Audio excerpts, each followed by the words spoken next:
পছন্দ করছে, তখন ভিডিও কল দেখছে তখন আমাকে পছন্দ করছে। তো উনি আসছে 5 দিন হয়ে গেছে আসছে।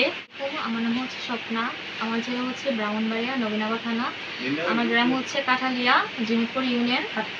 আর ওনার সাথে আমার সম্পর্ক ছিল হ্যালো টকের সম্পর্ক ছিল 2-3 মাসের মতো রিলেশন ছিল, 3 মাস কথা বলছি।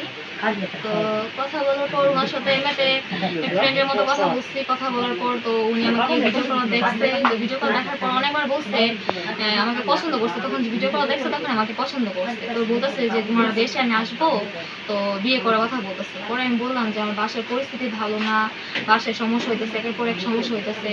পরে একদিন ওকে শেয়ার করছি, পরে শেয়ার করার পর বলতেছে যে ঠিক আছে তোমার যখন বাসায় ম্যানেজ করতে পারো তখনই আমি আসবো। তো উনি আসছে 5 দিন হয়ে গেছে আসছে। তো কালকে বলছিল আসার কথা, আমি কালকে ওনাকে না করে দিচ্ছি যে কালকে আসতে পারবেন না, আমি আমার ফ্যামিলিকে ম্যানেজ করে তারপর ওদেরকে সব কিছু বইলে তারপর আপনাকে বলবো আসতে। পরে উনি আবার আজকে আসছে, ঢাকা উত্তরাতে ছিল, ঢাকা উত্তরা থেকে উনি আসছে বাসে করে। আমি সব কিছু লোকেশন বলছি পরে এইভাবে আসছে। তো আসার পর আমি নবীনগর থানা নবীনগর চক্কর এখান থেকে যাইয়া পরে ওনাকে রিসিভ করছি। আমি আমার আন্টি গেছি, পরে ওনাকে আনলাম। পরে বলছে যে উনি আমাকে বিয়ে করবে, আমাকে পছন্দ করছে।